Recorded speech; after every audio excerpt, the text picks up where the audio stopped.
problem. I am Dave Smith. He is Robbie the Fire Bernstein. My apologies for missing yesterday's show. I was a bit under the weather. Doing much better today, though, so we're right back at it. How you doing, Rob? Doing well, and kids will do that to you. I've warned you, but your immune system between being on the road and having to deal with two little snot rags must be incredible. Yeah, no, I'm gonna live to 130, but for now, it's yeah, having little kids does do that to you. But I don't know. Yes, I grew up in New York City. I've rode the subway my whole life. I worked the road as a comedian, and I have little kids. I've been working on my plan has been to just this is why I was good on lockdowns, Rob, because I was always just trying to get as many germs to have a stronger immune system. But yeah, there you go. Go ahead. I'm sorry. Oh, couple of live dates, everybody. I got my Colorado run if you want to come ski with me or see me at Inga's Lounge for a Sunday afternoon day drinker. And then closing out the year with the New Year's show with Sam Tripoli. And then, of course, you got your wife's book. Oh, yeah. That's Healthy Hibernation, by the way. We had a little bit of a problem with way more demand than we were anticipating. Oh, that's sick. All those. Yeah. No, it's a good problem to have. But Healthy Hibernation is available still on Amazon.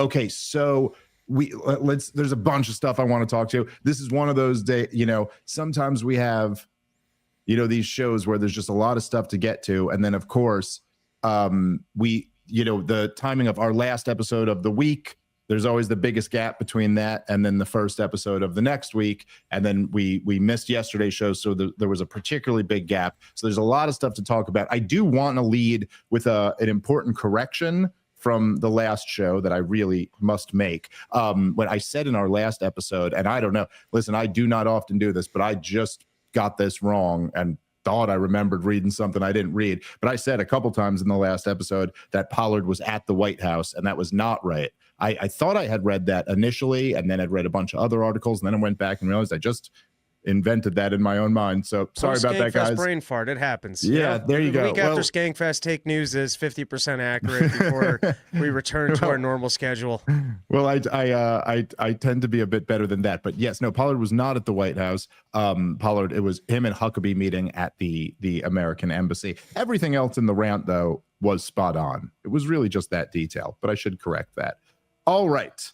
I'm not quite sure where, I think we'll actually just start the episode with the Bari Weiss clip, because I just found this to be too damn fascinating. Rob, you had mentioned to me this morning that you were like, oh, we got to cover this Bari Weiss segment. And I had seen some clips from the whatever, it was like a Jewish leadership summit with her and Ben Shapiro and some other people, but I wasn't sure exactly what clip you were talking about. And then I went and I saw one. I was like, oh, is this the one? You were like, yep, that's it.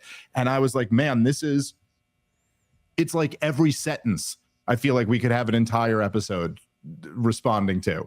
We'll try to not make it that long and drawn out. But the reason why I found this so interesting, of course, is because, well, look, Bari Weiss is what are you really looking at here? I mean, I think this is a reasonable way to describe it, although I'm sure they would object to this. But if we're being fair here, you're looking at kind of the Israel lobby's arm in the new media. Like, I think this is kind of in a way what this meeting represents, and it's kind of interesting to hear their perspective and the tremendous disconnect between where they're at and where the rest of the country is. Anyway, there's just a lot of interesting stuff here, so I thought this would be worth us opening the show, playing, and responding to. So here is Bari Weiss giving her thoughts on the state of America and media. All of us see the moment that we're in. And all of us see that the choices that it feels like we have sometimes, which is Hassan Piker and Tucker Carlson, or Nick Fuentes and, Andrew Tate, the kind of people that are rising in the podcast charts, those don't actually represent our values. And I don't think that they represent the values and the worldview of the vast majority of Americans. And so this is an opportunity to speak for the 75%, for the people that are on the center left and the center right that still believe in equality of opportunity, that still believe passionately in the American project, that still believe in all of the things that everyone in this room believes in, which is liberty and freedom and individual responsibility and in the most basic level, the right to know what is actually going on in the world, not right, the world as propagandists and ideologues. Okay, so already I just found so much fascinating in that.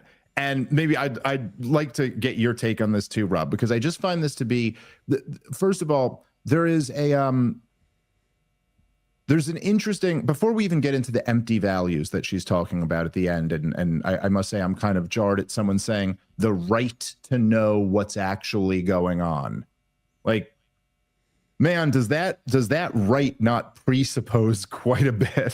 First of all, there's no such thing as the right to know what's actually going on.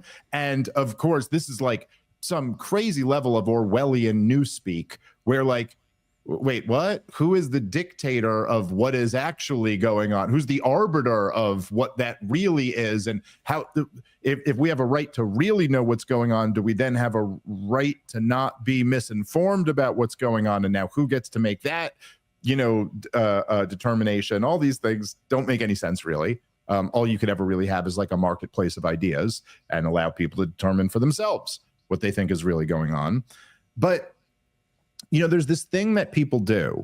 I've seen this tactic used quite a bit, where when people get very popular, whether it's any of the people she mentioned there, people have a tendency to say, well, that doesn't really represent, most people. Now, there might be some truth to that. There's I don't know if you remember, Rob, in 2016 when Trump was running in the primary, this was one of the big things that they'd keep saying is they would go, Donald Trump can't win against Hillary Clinton.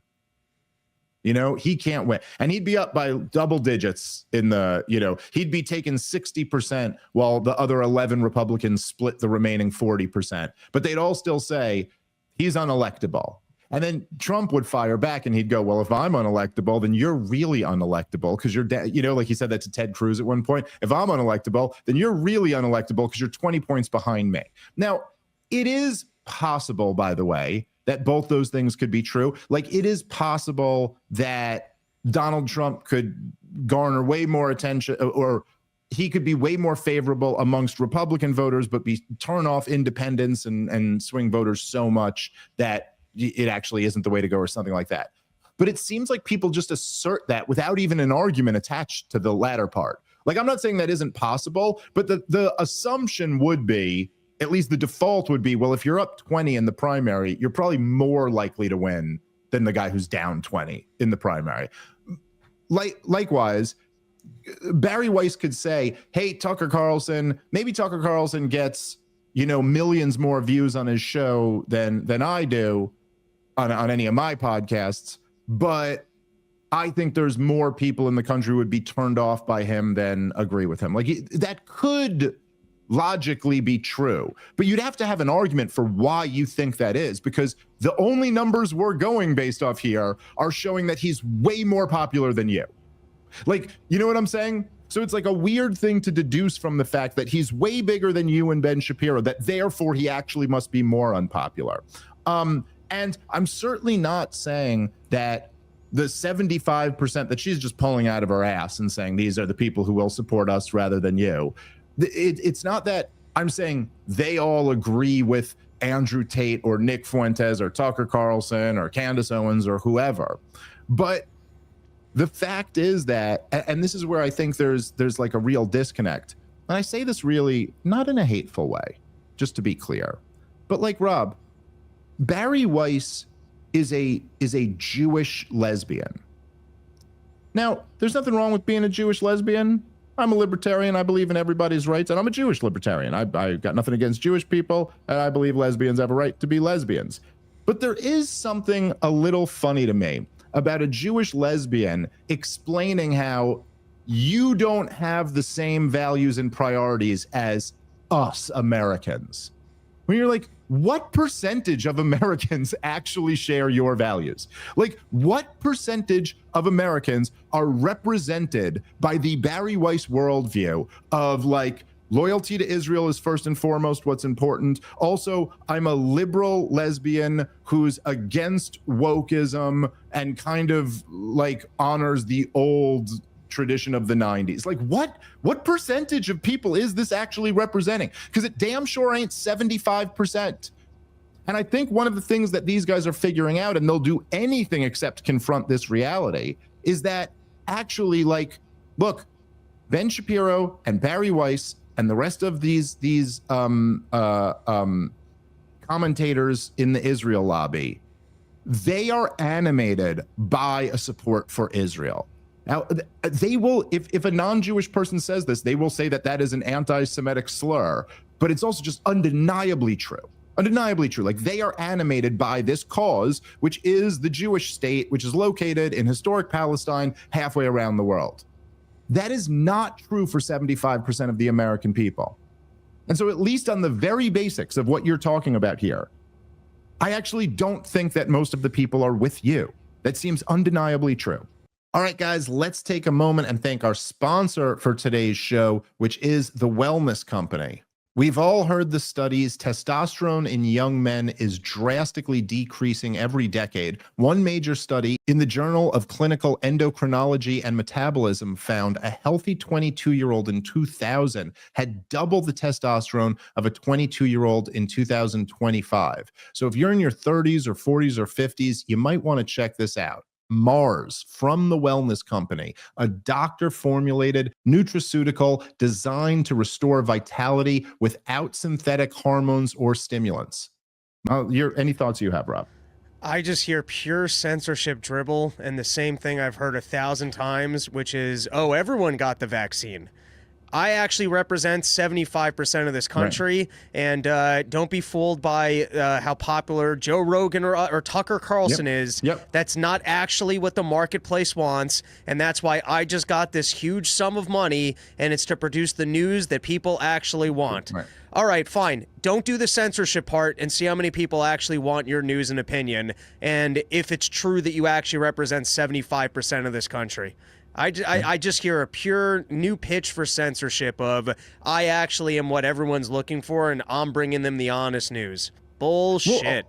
Well, also, like, and I get your point. Listen, I get your point. And look, if you wanted to be technical, because, like, I get what you're saying, I agree with you. But if you want to be technical, like, they're not actually calling for censorship. They're just making all of the noises and sounds you would make that would lead you to cause for censorship, which you know is always, like, in the cards. That's so I get your point, but also, like, just to your broad, like, if you just notice, right, me and you and let's say like me and you and Scott Horton and Clint Russell or whoever, like people in our camp, we're not holding press conferences discussing why our audience is evaporating and what needs to be done to force them back into the mix. Well, because we're not losing audience. Like, these guys are doing this every day, it seems like. Even if it's not direct censorship yet, even though she would love it. If she could shut down all these voices, she would absolutely turn that 100%. Trigger, and she wouldn't be like, no, we need free speech. The fact that she received, what was it, $130 million? I mean, if we were to actually look at the marketplace and what the value is based on the views that she was generating, she's not talking about, oh, I'm just going to continue to compete on YouTube and put my content up because I actually know that if more people can find me, I'm what they want to hear and I'm actually doing better news covers than anyone else. No, somehow somebody decided to spend $130 million to propagate your content because that's what they'd rather have people consuming. And so they're going to distort the market signals like what you're doing is more valuable and dump that much budget behind it. Yeah, no, 100%. That's right. And there's, it's amazing to see them. I mean, almost like I said, how many of these have we played here? I mean, I know I've seen them where it's all these constant, like they are discussing amongst themselves why they're losing so badly. And they come to the conclusion that actually they're not. Actually, we're not. 75% of America loves us. Go look at my YouTube numbers, and you can see that 75% of the country is clearly watching my content, and Tucker and everyone else is lying to you in their charts when they show you that they're actually have larger audiences. Dude, we went over that poll on the show where it was they took it was like Americans polled like a week before or a couple weeks before October 7th to now, and it was plus 48% in favor of Israel on who you sympathize with, the Palestinians or the Israelis, and now it's +1 for Palestinians. Like you've witnessed a 50-point collapse in the polls amongst the American general public. The left has completely abandoned Israel. The right is on its way to doing that as well. The young people are like animated by hatred of Israel almost more than any other topic at this point. And yes, also in that same dynamic is demonstrated in the trends of who the popular commentators are. Then it's obvious for anyone to see that Tucker is ascendant, Nick Fuentes is ascendant, Candace Owens is ascendant. All types of commentators who are critical of Israel are bigger and more influential and more relevant than ever before. I'd throw myself in that category as well. Like, all of the indicators here are pointing to the fact that the American people are kind of sick and tired of supporting this foreign nation that costs us way more than it benefits the country in getting that support. And yet here she is to tell you that actually the case is that 75% of people agree with us. Can you produce one poll that demonstrates that? No, but she's just kind of asserting. And like, look, obviously, it is fairly reasonable to assert that, like, if most of the full population of this country, so, like including like the older generations, the ones removed from YouTube or the internet or whatever, if they saw like Andrew Tate or Nick Fuentes, yeah, a lot of them probably would be shocked by it and not agree with it at all. But that's not really the point. The point is that, like, yeah, these are the type of people who Gen Z are listening to now. Like, that's where they are. And then who's most popular amongst like Gen X? Okay, it's Tucker and Candace. And then who, like, the point is that all across the field, the Israel narrative is losing. That's just the world we live in. Like, I don't know why, it's like me and you didn't sit around in March and April and pretend that the entire country was against lockdowns in 2020. Like, you got to deal with the real world, even if people disagree with you. We've all been in that situation before. But so she does, there's a little bait and switch there where she'll go like, really, Andrew Tate, you think that's what most Americans support? And it's like, yeah, no one really ever made that claim, but that doesn't mean that 75% of the people are with Bari, Weiss, and Ben Shapiro. Now, does it? Imagine it to be, but what's actually going on in the world and in your community, so you can make decisions about where to send your kids to school, about where to live, and about how to vote. That used to just be normal, and the goal of what we're trying to do at CBS is to get back to that normalcy. And I feel incredibly energized and enthusiastic because I think that is where the vast majority of Americans actually are. Well, so that articulation of that set of goals to speak into the lives of the 75%, how are you going to do that? What's your strategy for success? So I think one of the problems is a lot of people have tried to do centrist news. I know this because I am like the target audience for those things. And the reason that they have all failed is it's like trying to force feed spinach down someone's throat, right? It's felt very like tofu, oatmeal. It's like centrist news is choosing the midpoint between every single topic. It's felt like an absence of charisma and identity. And I, as nostalgic as people might be for an era in which 30 million Americans every night watch Walter Cronkite and saw him as the voice of truth, and I understand why they're nostalgic for that. We're not going back to that. So how do you build trust in a moment of unbelievably low trust in all of our public institutions, especially the mainstream press? I don't think it's by pretending like we can go back to having a view from nowhere. I think it's about who's in the room, right? I think it's about redrawing the line of and acceptable American politics and culture. I don't mean that in like a censorious gatekeeping way. I mean having people that are clearly identifiably on the center left and on the center right in conversation with each other. And we've been doing so much of this at the Free Press. I was in, where was I? Chicago last week. I think I've lost all track of time, where Dana Lash, former spokeswoman from the NRA, was debating Alan Dershowitz on guns. Now, these are people that have wildly different opinions on the second, yet showing that they can have good faith, very passionate, very charismatic disagreement and still like each other at the end of the day. We think it's important. And so it's, for me, it's always about the curation, like who's in the room, how are you showing centrist news, not as the absence of disagreement and the absence of charisma, but explicitly charismatic and disagreeable, and yet doing it in good faith. And the other way you do it is, by being really honest with. Oh, you know what? It's literally, I think, just 2 seconds to the end. So let's just play the end, and then that you can go first. Your audience, like. Okay, yeah. I guess we didn't really need that part. Go ahead, Rob. Well, there's a couple things there. Firstly, she says she wants to play to the people in the room. So I guess you already have 75% of the audience. I guess 75% of the United States of America is already tuned into CBS. And so now you just have to continue giving them programming that they like.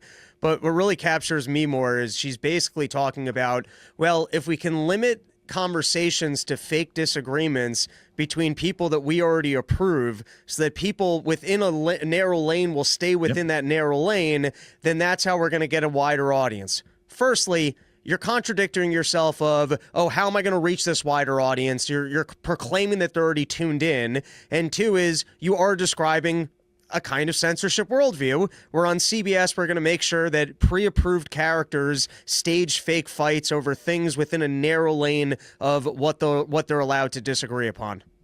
Dude, Noam Chomsky had a line, and I'll probably butcher it, but it was a great line where he was like, the way to have the way you manufacture consent is that you have a very limited like a very limited range of allowable topics, but then you allow for fierce debate within those limited, you know what I mean? Like the limited range. I mean, she's saying the exact same thing, in other words. Like she's literally just explaining exactly Chomsky's critique of the corporate media. And I mean, look, dude, it's just, I'm sorry, it is wild how delusional these people are, how totally disconnected from what's going on they are. And like, so she's asked, yeah, I mean, it's right, like Rob, like you said, like she's going, yes, the centrism, which means what? The establishment. It doesn't mean anything else. Like, what is it to be a centrist? Like, I don't know. It's like, as we've talked about a million times before, radicalism and centrism, they're not objective terms. They're different depending on what society you live in. Like if you're against slavery today, that makes you like a centrist, a very moderate position to take. But if you took that position in 1840, you were a radical. That was a radical position to take. So like it's not the same position could go from being centrist to radical depending on what situation, what society, what time period, what culture you're in. So it doesn't really mean anything. All she's saying is, let's defend the establishment here by not letting anybody who's too far out of where I say is out of bounds into the conversation. She's completely removed from the fact that they're already in the conversation. They're much bigger than you. You're not in a position to disallow them in, which I think is why we all see this as a call for censorship, that it clearly is. But then her takeaway, because then the follow-up question is like, okay, but how do you do that? And here's the answer, Rob. We unleash the charisma and magnetism that is Dana Lash and sorry, and who? Alan Dershowitz. Yes, the pure charisma of Alan Dershowitz will turn this all around. I got an idea. Let's get Jeffrey Epstein's personal lawyer, who's on record getting a massage from an underage girl, but his defense was, I kept my underwear on. Let's get that 70-year-old who kept his underwear on as the pure face of charisma to bring this thing back together. You know, the thing, like, okay, obviously for all types of, for people who love the establishment, people who are supporters of the regime, broadly speaking, I know they all mourn the days of Walter Cronkite. She can't even help herself but to bring it up. Like, there used to be a time where, you know, she can say 30 million Americans listen to Walter Cronkite every day and knew that that was the truth. To me, all I hear when you say that is we used to have control of the conversation and we've lost control. Because the fact is that, like what Walter Cronkite told you wasn't often the truth. In fact, a lot of times it was government propaganda. But yes, it is true that previous generations swallowed that without any questions. They're not doing that anymore. And she mentions that we're not going back to that. But why is that? Why is it that we're not going back to, see, it's kind of like when all these guys, like I like to pick on Mark Levin for this, but I'm sure all of them are guilty in their own way of doing it. But it's like when they talk about why it is that support for Israel has plummeted, and they will tell you everything except for the obvious reason, like everything else. It's Qatari money, it's misinformation, it's disenfranchised young people, it's foreign influence of some other sort, everything except Israel just committed a genocide in 4K. We all watched it and we were forced to pay for it. That's actually the reason. That's actually like the core of the whole thing. And if you're not going to deal with that, you're kind of like, you're not even really beginning to think about what the actual you're not even having the conversation if you're pretending that's not what this is about. Likewise, like I said, what does centrism mean and why is centrism dead? You know, and none of them will get to, like, they'll talk about everything else, but they won't go, oh, it's because centrism, in other words, the establishment, in other words, the regime is Dick Cheney and George W. Bush and Bill Clinton and Barack Obama and Hillary Clinton and Joe Biden and Kamala Harris. And they've handed us nothing but disaster. These are the people who bankrupted the United States of America, got us involved in a dozen wars of choice, killed millions of people, have destroyed our currency, have left our borders wide open, have locked the entire country down, and then forced an experimental jab into tens of millions of Americans. They got every single crisis wrong and got caught lying through their teeth about all of them. These are the people who brought you Russiagate and the lab leak theory was racist, and that Hunter Biden's tape was a Russian disinformation, or laptop was Russian disinformation, and a million lies later, a million crises that they created and then exacerbated and then lied through their fucking teeth to the American people about. And no one believes them anymore. No one believes them. Like, I know I use this example a lot, but it's like a marriage where you found out that your partner had been having multiple affairs for years and years and years. And then you're sitting there and you're going, you know, what is the path forward to regaining trust in this marriage? You know, a lot of people long for the days when we used to trust each other, but now we're in these new days. It's like, yeah, but you're not going to mention that part. You're not going to mention why it is that we went from there to here.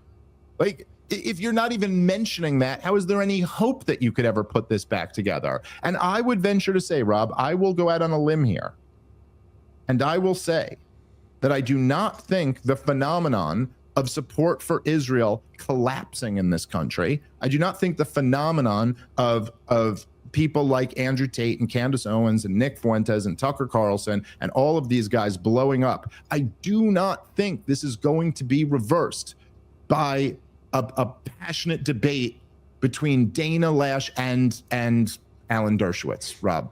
I just don't think that's going to be the cure. But maybe I'm a pessimist. I love it. When she says, I'm enthused, you're enthused by the paycheck and that you picked up the Charlie Kirk Israel money to go try and make propaganda for them, and good luck. We'll see how long this job lasts, and unless they actually do censor the internet, that there's no other place to get news information anymore, I give you 5 years before they realize you were a wasted investment, and then they try something else. Yep, could not agree more. Look, man, like, you guys, you're much like with the old model, the Walter Cronkite model that you long for. Your entire control of the conversation, your voice existing at all is a function of censorship. It's a function of control. It's a function of, like, in other words, you guys do not have authentic grassroots support.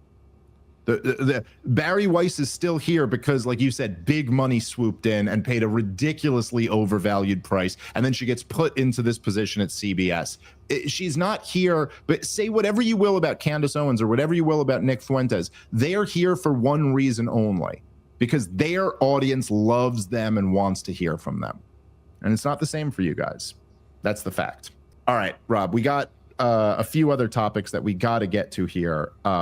Let's real quick. Let's discuss Marjorie Taylor Greene, because this was a pretty interesting development. That is, I would go out on a limb and say there is obviously more to this story than we're being told. On the face of it, it just doesn't make sense. Obviously, Marjorie Taylor Greene she had really drawn some criticism from Donald Trump. She's been very critical of a lot of the failures of the administration, things that were all in line with being a MAGA American first, the lady that she always was. It's not, people are acting like she had some huge change, but I think she's essentially been the same lady who maybe woke up a little bit more about some details. But, she was very opposed to funding Israel's destruction of Gaza. She was opposed to the American strikes on Iran. And then she was a real thorn in the president's side about the Epstein bill, and was one of the people with Thomas Massey and Ro Khanna and really championing the thing. So we know that, and Rob, add any other information if you feel like I'm leaving something out, but we know that while the press was on for this bill, this Epstein, the release the Epstein files bill. So Donald Trump was adamantly opposed to this bill. He brings Marjorie Taylor Greene to the White House. They meet in the Situation Room, which seems like not the place that this meeting would take place. They meet in the Situation Room. They have a long meeting. She comes out, still supports the bill. He ends up flipping and supports the bill, signs it into law. So she has won. And then immediately after she wins, she resigns her seat and says essentially that she can't deal with being attacked by Donald Trump or something like that anymore. I don't know. This is very bizarre. It's not too often that a congressman really goes to war with the president of their own political party. It's even rarer that they go to war on an issue and then win. And it's much rarer than that they go to war on an issue, win, and then resign in victory. What do you make of this? They had something on her. I don't know what they had on her, but she was she put up a valiant fight, and she seemed to have been an honest actor. And obviously Trump didn't like her, and somebody sat down with her and made the right threat that she's like, all right, I'm done with this. Can't prove it. I mean, but that's the only read I have was she was a pusher and a fighter, and that's why she fought on these issues, and she was not just towing the party line. And then she turned around from a valiant fight and just went, all right, I'm resigning. And I don't believe that just Donald Trump not liking her finally got to her, where she was like, you know what? I don't want to do this anymore. She just doesn't strike me like that personality. Yeah. I mean, it seemed very strange, because the official reasoning she gave was almost kind of like, it did seem like, well, I'm just a girl. I can't be involved in a fight. But you're like, that is the opposite of everything I've ever seen out of Marjorie Taylor Greene. What? I thought that was, first of all, I was never convinced you were a girl. Second of all, you are clearly a fighter. I'm kidding, guys. But you know what I'm saying? It didn't seem right that she was the chick who's now a little shy for the big stage. That seems strange. Yeah, she was like the Snooki of Congress. She was there for a fight. That's if we were casting the show of the Real Housewives of Congress. We're like, all right, we need the spicy lady who's going to stir up some shit and call everyone out on their bullshit. Marjorie Taylor Greene. Yeah, exactly. And, again, like you, I kind of have the same type of inclination or speculation. But there is something about Marjorie Taylor Greene that is, I don't know, there's something kind of sad about it. Here's somebody who was a hardcore supporter of Donald Trump's from the very beginning. And really all she wanted was him to keep being what he had run on and what this whole thing was supposed to be about.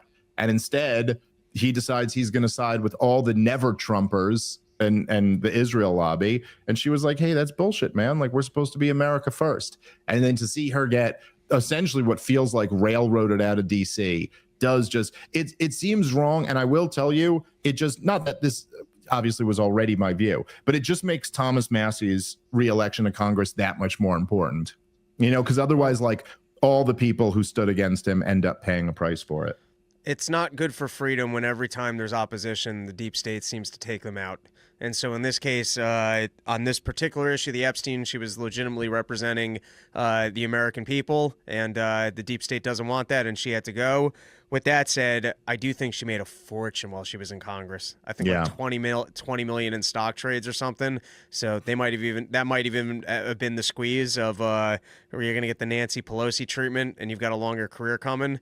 And now she's retiring with her 20 million in addition to congressional pensions. So I guess she made out all right personally. But I think for us as fans of freedom and like it when every once in a while you got an independent individual who's going to actually fight for a cause, it's not good when they seem to get pushed out of the job. Yeah, it's hard to argue with that. It is, it's a real, it's a bad situation when the good guys constantly get punished and the bad guys constantly get rewarded. And those incentives are a real problem. Here, let's go to this video that I sent over, which was another a video of the same woman we had played yesterday. It's Sarah Hurwitz, who is a Obama speechwriter. She was on again a podcast recently, which I find it so.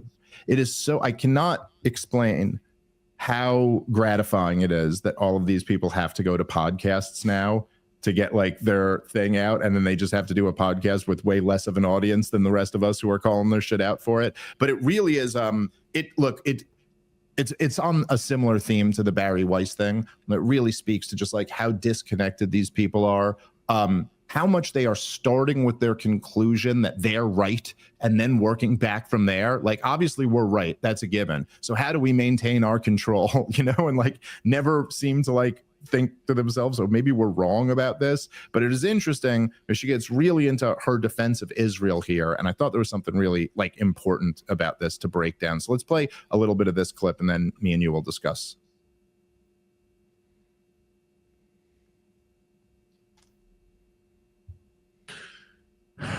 You have this chapter in the book called "My Search for Israel's Original Sin." Mm-hmm.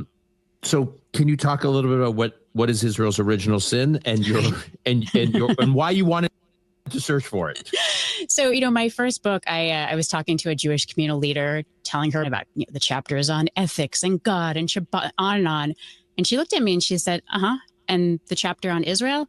And I had this long thing about, no, and it's distracting, la, la, la.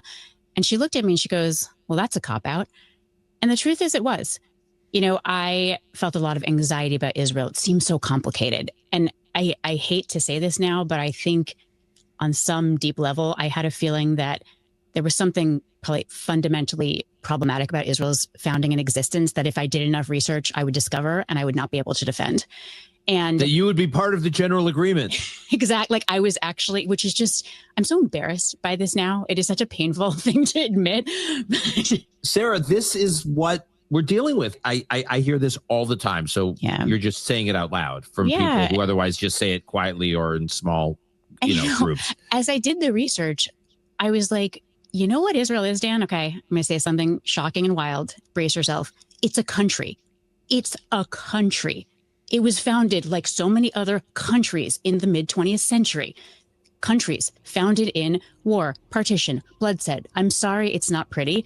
I really wish it had, come about in unicorns and moonbeams. That would have been beautiful. Can you pause it already for a second? A lot of nation creation came about. Because I just find, I don't know why, Rob, but if you could probably see already what I find so fascinating about this, because there is this weird pivot, like in the middle here, where it's like, okay, you started by saying one thing. Now you're saying a completely different thing. Like she started by going like, look, I was kind of intimidated to even look into Israel because I knew I was going to find some things that I just couldn't justify that were going to be horrible. And I didn't want to find that. And I'm embarrassed to admit now, that was such a cop-out and that actually isn't true. And here's what I found, Rob. Israel's a country, just like every other country. Yes, was there partition and bloodshed and violence and all of these things? Sure, but that's a country. That's how countries are founded. And I guess here's the big disconnect between that, right? That part, I kind of agree with the latter part of that, but that is true. Listen, man, ethnic cleansing campaigns and terrorism and massacres and all types of bloodshed is how a whole lot of countries were founded. I guess the difference is that nobody else is defending that.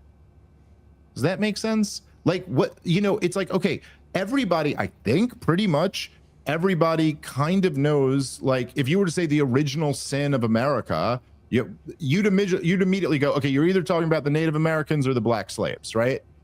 One of those two things are the originals. We all kind of know that there were Native Americans in America before Europeans got here. And we also know that a lot of those Native Americans met a very unfortunate fate. Nobody's exactly defending that today. You're going, look, this was something we kind of did wrong. We can admit that. We give Native Americans reservations and things like that. We give them citizenship. We get, okay, is it perfect? No, it's certainly not. Can we really justify destroying their way of life? No, none of us really are trying to do that. Can we justify enslaving people? No, we recognize that was wrong. And so there doesn't have to be this oh, I thought maybe there'd be this original sin. Turns out there's not. They're just like every other country. It's well, no, lots of other countries have original sins. The point is that we largely can admit that today and accept that, that did happen and that was wrong.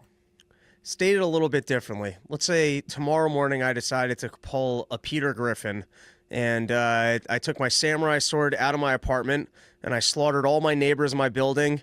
I recruited the other males in the building, and we took to the streets, and I decided I'm taking over Stanford, and I'm calling it Robville, and it's a new country. Is this lady going to go on the news and be like, well, that's the way countries are founded? The guy wants to make a new country, and so he decided to slaughter all of his neighbors and then threaten the other young males into working with him and give them spoils of war. And, countries are made all the time. We have a whole history of a universe of new countries being created, and it's his right to go create a country. You're describing the worst thing ever.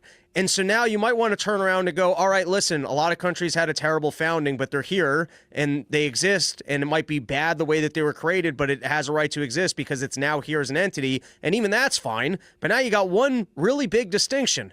They're still doing the bad thing, which makes it a big difference. Right? It's one thing if you go 100 years ago, they did something terrible, but now they're there and they've been living on the land for 100 years. And so that's what a country is. And so we're not going to take away the country for them. But when they're still killing the neighbors to, I guess, try and establish the country, the idea that you can't criticize that and go, well, it's amoral. It's no different than if I ran out with the sword and I would. Oh, country foundations. Listen, you're not allowed to slaughter and murder people, but if you're looking to found a new country, no one's going to get in your way. Then you can kill whoever you'd like. Well, right. I mean, look, and I've said this so many times before. When it comes to the founding of Israel, look, I mean, there's again, I don't think there's even a debate about this.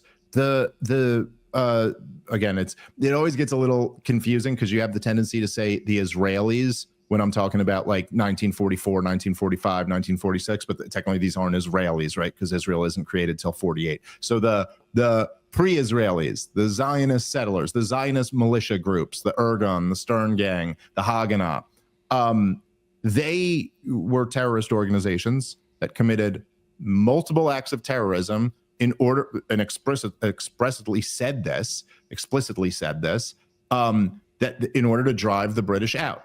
They embraced terrorism to drive out an occupying force, which just the irony of that can never be lost. But okay, so they embraced terrorism, then they committed multiple massacres, and there was an ethnic cleansing of about 750,000 Palestinians out of what is now Israel proper and into what is today considered the occupied territories, Palestine, as well as surrounding countries. You know, there's a bunch in Egypt and Jordan and Lebanon, and then a bunch in the West Bank, East Jerusalem, and in Gaza.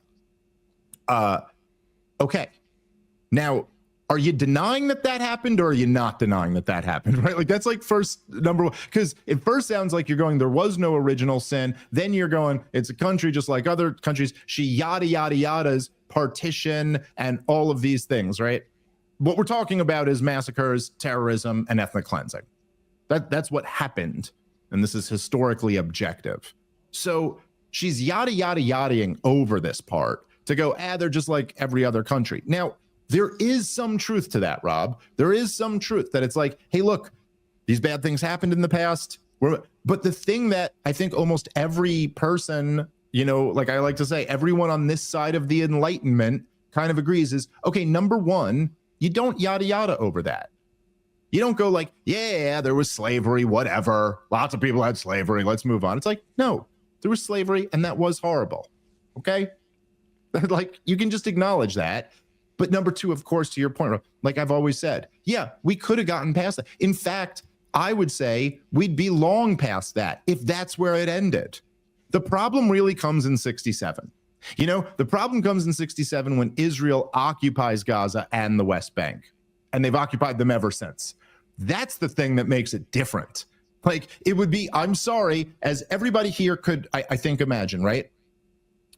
We recognize that atrocities were committed against the Native Americans. We also probably recognize that, like, Rob, I'd say if you were reading about, let's say, a battle between like some Native American tribes and some Americans in 1820, you feel a little bit differently about that than you do if like some Native Americans today in 2025 just went out and started killing some people. You know what I mean? Like, it's a little like, well, the fight was still going on back then. There was violent resistance.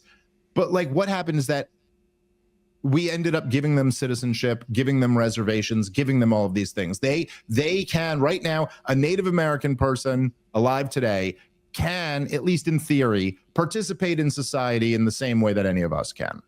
But let's say we hadn't given them that. And let's say we didn't let them off the reservations. Let's say we put them on the reservations, kept them without citizenship. And then, by the way, Rob, we also, let's add in on this, when we were met with violent resistance, we'd go in there and just mow the place down like every couple of years. Just kill a whole bunch of them. Now, in that situation, if someone were to go, you know, I was looking for this original sin in America, and it's like, yeah, they took land from the Native Americans, but like so did lots of other countries. Don't you see how disingenuous that starts to sound now? That's Israel. Oh, and by the way, let me also add in, we can't afford to do it by ourselves, and we have to get other countries to pay for us to oppress the Native Americans. Yeah, let's keep playing.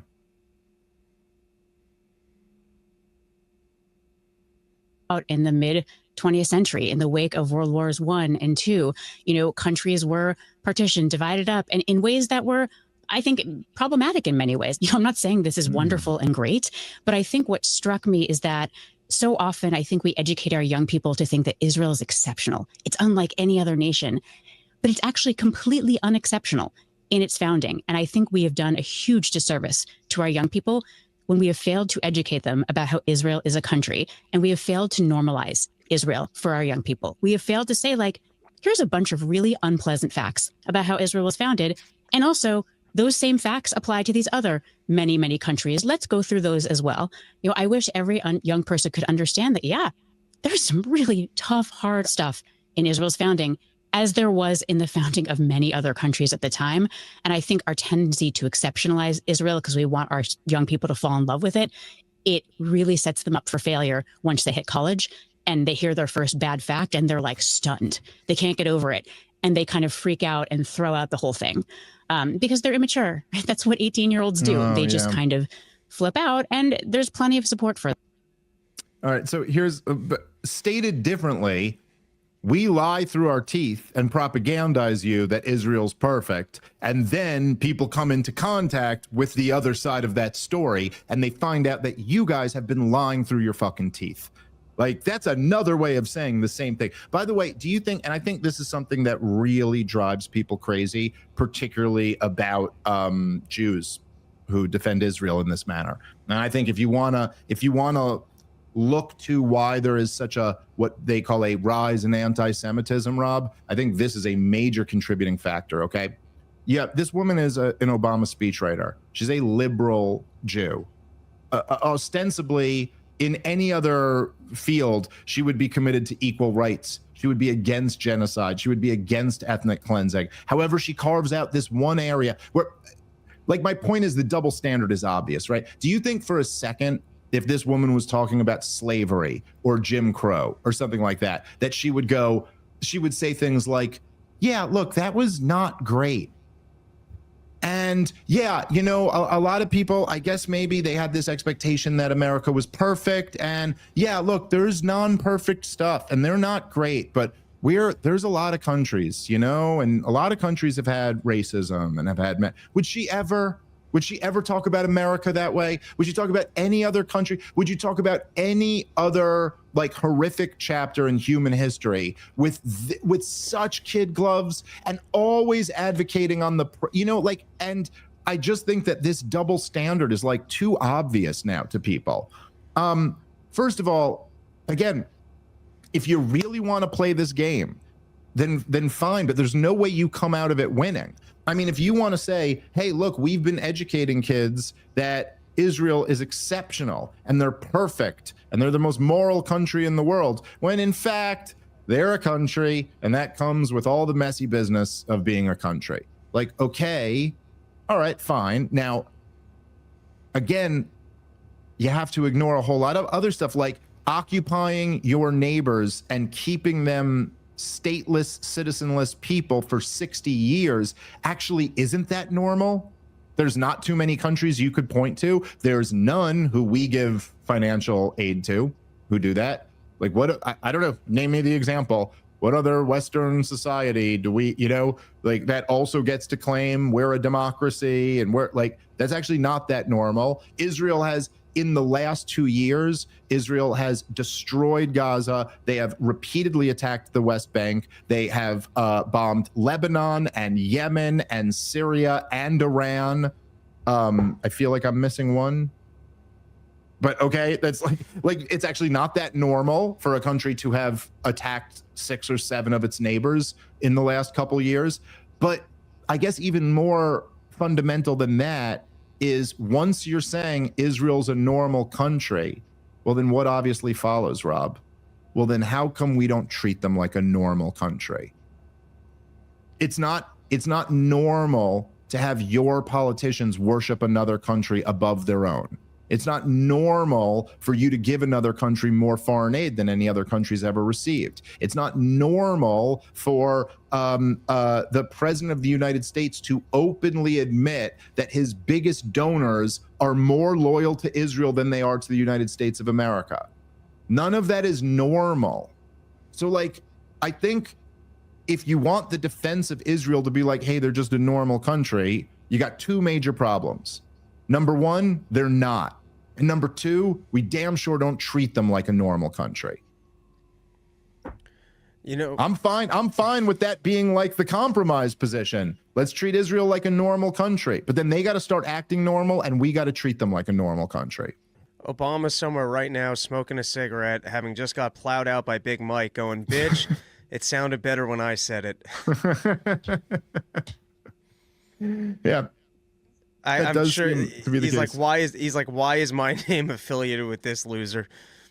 Well, I just think there's like a lot, you know, it's true with the Bari Weiss thing too. It's like these people come at this conversation with this, like, there is this air of superiority where they have kind of like, they have appointed themselves as the adult in the room to herd all of the children and to let you know, here's the problem with where the kids are. Here's what they need to learn. Here's what they need to consider.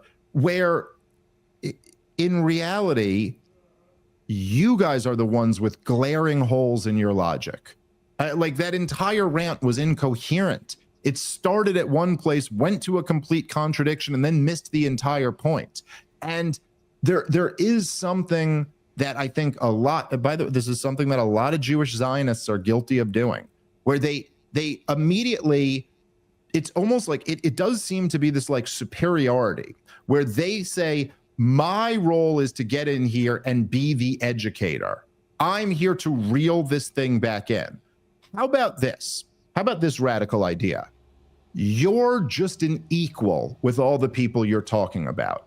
And if you believe that your ideas are correct and others are incorrect, then you have to roll up your sleeves, get into the conversation, take on the arguments that the opposing side is making, and defeat them. The thing is, you all know you can't do that. Like on some very fundamental level, you know that you cannot do that. And that's why instead you have to do this constant level of cope and endless, nonsense. All right. We only have a few minutes left. Let's talk Mamdani at the White House. Rob, this was, I don't know. I don't even know what to say about this. You can go first, Rob. What are your thoughts on Mamdani having what seemed to be a very friendly meeting and then press conference with Donald Trump? Mr. Smith, it pissed me all the way off, because if there's one thing we need, it's for Mamdani to fail spectacularly. You said it best on the show. To whatever extent he actually implements his socialist policies, that's the extent by which you will see failures. And the more he implements, the more failures that you'll see. And we need to educate the general public to, if this is what you want, this is what you're going to get. And so for Donald Trump to give it any sort of an endorsement in any way, or to try and buddy up, if there's ever been a thing to go, I want nothing to do with this, it's going to fail spectacularly, and you guys are going to learn a harsh lesson, this was the opportunity for it. But, Donald Trump, he's a democratic socialist himself, and he's like, oh, I've got an ally here. I've got another person who enjoys central planning. Let's be friends. And so he invites him into the Oval Office, and he wishes him well. And I can't think of a worse strategy for the Republicans than embracing this guy or any of what he stands for. Yeah, it's, look, Donald Trump had the Emir of Al-Qaeda at the White House earlier this year, or just, I think, a few weeks ago. So it's not the worst person he's had at the White House. And I wish that other one generated more outrage. But yeah, it's there's something about it, too, that just shows you how phony the whole thing is. It's like all the talk of how, according to Mamdani, I think Donald Trump is a fascist who's facilitating a genocide over the last 2 years, but he's quite happy to get the opportunity to go talk to him. I saw him in a later interview, and they asked him about that again. He goes, I still stand by everything I said. And it's like, well, then you're a big joke. You just met with the guy and you were cool with him. So obviously you're either just lying, or none of this is like what is this big joke to you that you just say things that are completely not true, but then stand by them and don't operate in line with what you're saying? Yeah, well, I think there is something about particularly with big government and socialism in general. It's like there's always, whether intentionally or unintentionally, there's always a huge con game that's going on, because essentially you're running a campaign, you're promising a bunch of stuff that the government can't possibly deliver on. Just like you're promising that the government's going to make everybody's life better, and it can't possibly deliver on these promises. Never has, and it never will. And so you go in the first phase is promising the world. And that phase is easy, it's real easy to say, I'm going to make everything free, and and you get to call out everybody else for their corruption while you brag about how you're going to make everything else free. But then there's the second part, which is delivering. And that part is much more difficult. And so you're watching Mamdani transition into the latter state. And it's just funny to me that it starts with a big hug and a kiss to Donald Trump. I would say for anybody who wants to see the country go in a positive direction, Donald Trump needs to just stay out of New York City's business. Don't be seen as putting your finger on the scale at all. Let him get done what he can get done and let the result be what the result is. At this point, what else can you do? They voted for the guy. Obviously, the establishment made it much easier to vote for the guy by running such a terrible guy against him. But he won. And at this point, it's hard. It's hard to say, because I don't want to see my city degraded any more than it's already been. But at the same time, like, you do feel like on some level, like, all right, dude, like, give them free buses. And then see how much you love those free buses, which your taxes are going to go up for, which will be real. And let me make a wild prediction. They'll be worse than before.